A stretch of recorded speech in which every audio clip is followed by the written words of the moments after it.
আমরা একটু দিতে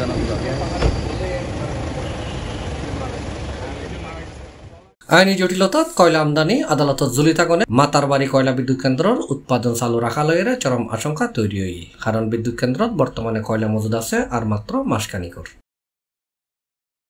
কিন্তু কয়লা আমদানি এবার সুখবর দিয়ে বিদ্যুৎ ও জ্বালানি উপদেষ্টা মোহাম্মদ ফাউজুল কবির খান শনিবার মাতারবাড়ি কয়লা বিদ্যুৎ কেন্দ্র পরিদর্শন শেষে সাংবাদিকদের তিনি জানাই কমে গেছে 20-30 দিনের। তো আমরা এসেছি যে এটাকে কিভাবে কয়লাটা কিভাবে দ্রুত আনা যায়, এটা একটা জিনিস। আর একটা জিনিস হচ্ছে যে ওই যে জ্বালানির ওই যে আপনার এখানে আপনারা জানেন এখানে একটা দুইটা ইয়ে আছে যেটা ভাষ্যমান জাহাজের মতো আছে যেগুলো দিয়ে এফএসআর টেকনিক্যাল বললাম। তো এখানে যেটা দুটা জাহাজের মতো আসে এগুলোর মাধ্যমে এলএনজি আসে এর মধ্যে একটা এলএনজি এর 3.5 মাসের মতো ইয়ে ছিল কার্যকর ছিল। তো এখন এটা আলাদা মতো এটা আসছে, এখন আগেও একটা আছে। তো এখন আমরা ওই যে এলএনজি আনা, তো এখন এই যে ভাসমান এই জাহাজে এলএনজি একটা সমস্যা হলো যে আবহাওয়ার সঙ্গে এটা ইয়ে হয়, এটা এফেক্টেড হয় কোনো যে ঘূর্ণিঝড় ঠেলে।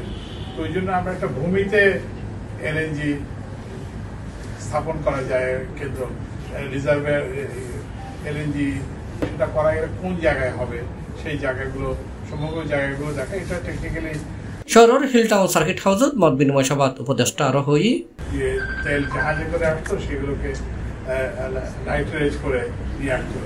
তো এখন এটা একটা ওই সমুদ্রের থেকে এটা পাম্পিং করে নেওয়া এটা প্রকল্প বিলাস যে আপনি 57,000 কোটি টাকা তারপরে 8,000 কোটি টাকা যে প্রকল্প হচ্ছে যদি আপনি জিজ্ঞেস করেন যে এই প্রকল্পের সাধারণ মানুষ কিভাবে উপকৃত হচ্ছে সেইটা কিন্তু খুব বেশি না। যারা এই যে শুধুমাত্র যদি 1200 মেগাওয়াট বিদ্যুৎ উৎপাদনের জন্য যদি 57,000 টাকা খরচ হয় তাহলে তো মানুষ উপকৃত হচ্ছে না। কারণ তো এইটা থেকে আমাদেরকে বেরোয় আসতো না।